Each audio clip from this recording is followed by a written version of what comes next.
the NFL has to learn with this draft class, especially looking at how Kyler is a little smaller, looking at how Lamar, of course, he's a little bigger than Kyler, but he's still on the smaller side. He does move well, of course. Bryce Young is on the smaller side as well. Now, Russell Wilson, kind of similar to that size, hasn't been hurt. And Russell Wilson is an anomaly. Drew Brees that was out there was an anomaly. You give those guys credit for making the way for Kyler Murray, for Bryce Young. I'm going to say Bryce Young's going to be the third quarterback off the board in this draft. I think C.J. Stroud is going to go number 1 overall to the Panthers. C.J. Stroud is my quarterback 1 for this year.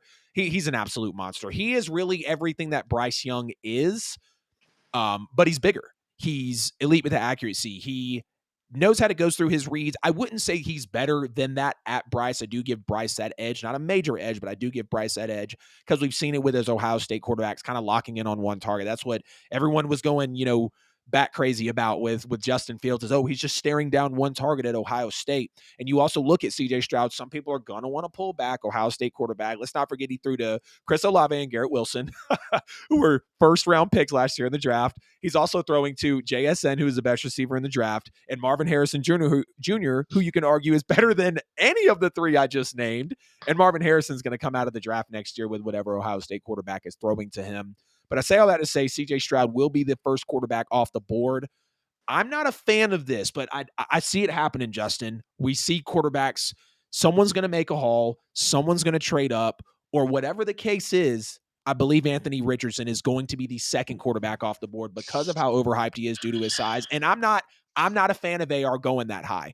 I just see it happening. AR was the dead last in the FBS for accuracy as a quarterback. He literally ranked 45th out of 45 FBS quarterbacks for accuracy in college football.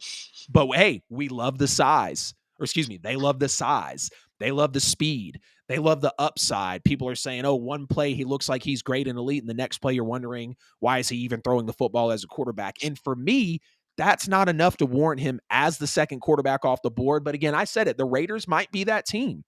Who knows if the Seahawks might be that team? Who knows if the Commanders want to come up and be that team? Someone's going to take a stab at Anthony Richardson, second quarterback off the board, and then Bryce Young will fall to whatever team with the third quarterback off the board because of the size, because of the height. And I just think that the NFL is going to learn in that facet. Second NFL draft prediction for me, Justin. Go ahead. Before you continue, right? Go ahead. And I believe you, right? This just shows you the incompetence of NFL general managers. Yep. Everything is telling you this guy is a project at the very best, and they're going to fall in love with his size, his big arm, the mobility, blah, blah, blah. And I'm like, when will you learn this is not what makes a great quarterback? Right. Not at this point. I mean, the accuracy's bad. It's so bad. When I figured out he was dead last in FBS, I was like, that's an eyesore. And then you're talking about this is a first round draft pick. Like, what are you doing? Mm-hmm. And then year in, year out, NFL teams will say, woe is me. Like, why are you saying woe is me when you make these bad decisions? Like, Anthony Richardson for me is no higher than a late second round pick at the very Yeah, I would say he's a day 2 pick, late second round. And look, if he was refined, probably a not even a first overall pick, but a day 1 pick, round 1 pick. I want to say, if I think correctly, Anthony Richardson only played 1 year of college football as a starting quarterback. And that's why he looks the way he does. And then this is a guy that you're going to make. So you're giggling about what I'm nervous about, and that's why I made the prediction. I'm telling you, man, it's either I'm going to go on record right now because I kind of had this take. It was kind of a candid take. That's people are loving it when I said possibly Anthony Richardson to the Raiders. It's either going to be the Raiders, the Seahawks, or the Commanders that take a shot on Anthony Richardson. It will be one of those 3 teams that he lands in. Might not be first round. I think he's going to get picked first round because of the hype. We've seen it with all the players that go through the combine. The combine really set it off for him, right? And it's crazy because even Florida fans are kind of shocked because they know what Anthony Richardson is, that he's getting this much media attention. So I think it'll either be Raiders, Seahawks, or the Commanders that maybe take a chance on Anthony Richardson. Did you say your second prediction? I don't think you did. Not yet. So before I get there, I want people to remember the kid that is currently in New York who wowed everybody at his combine, and now look, the New York Jets are going after Aaron Rodgers. But let's get to that second draft prediction. Jalen Carter is going to fall, obviously, because we know the situation with his off-field, whatever you want to call it. He is the best player in this draft. Without I'm Who's that? Jalen Carter is that the kid from Georgia, right? That has issues. Yep.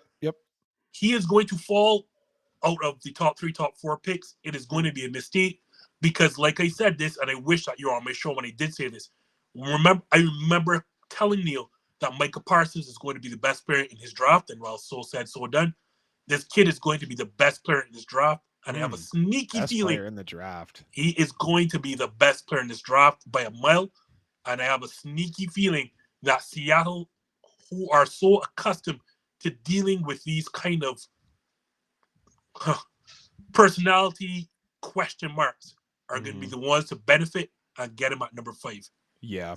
They will get the best player in the draft when they draft him. Damn, that would be crazy. Jalen Carter to Seattle, knowing that they just picked up Bobby Wagner and all those other guys. Julian Love was a steal, too. I see a lot of praise and a lot of respect out there for Julian Love going over to Seattle. God, that would them taking Jalen Carter at 5. Wow. Just remember, right, that Pete Carroll is known to deal with what other people call headaches. Yep. Or people that He's a big players coach. He's a players coach, a guy who is not afraid to deal with what we would call personality issues. Right. Not afraid to roll up the sleeves and get out there. And I have a sneaky feeling that Seattle's going to look past all of his off-field issues and pick this dude, and he will be the best player in this draft. Yeah, Jalen Carter's talented, no question about it. But the way things played out between the combine and the arrest, and I think now he was just placed on probation, and then the pro day was a major, major red flag. He showed up, and I get it, only 9 pounds, but when you play at that heavy of a stature and you're on the defensive line, your weight and you like every part of you as an athlete is valuable, but especially when you're a defensive lineman going after a quarterback, you got to be athletic, get around those guys, use your weight to your advantage. Him not even being able to finish drills at a pro day, and I hate to sound negative. I won't sit up here and necessarily give someone their flowers because of a pro day, because you're throwing it usually to receivers that and you're in shorts and it's against air. But when you fumble the bag at a pro day, that's kind of embarrassing, and I get it. He's going through a lot of stuff. We were all devastated when we heard about the Georgia players, like shortly after the year starts. Georgia gets the big win as the clock strikes midnight on, the first of the year. And then we hear about, the tragic accident, knowing that he's involved in that, knowing that he's, in your opinion, the best player in the draft. He has a lot of that hype from a lot of people around there. Definitely a top prospect. I don't like him better than Will Anderson. That's just me. But either way you go with those guys, it's going to be very good for sure.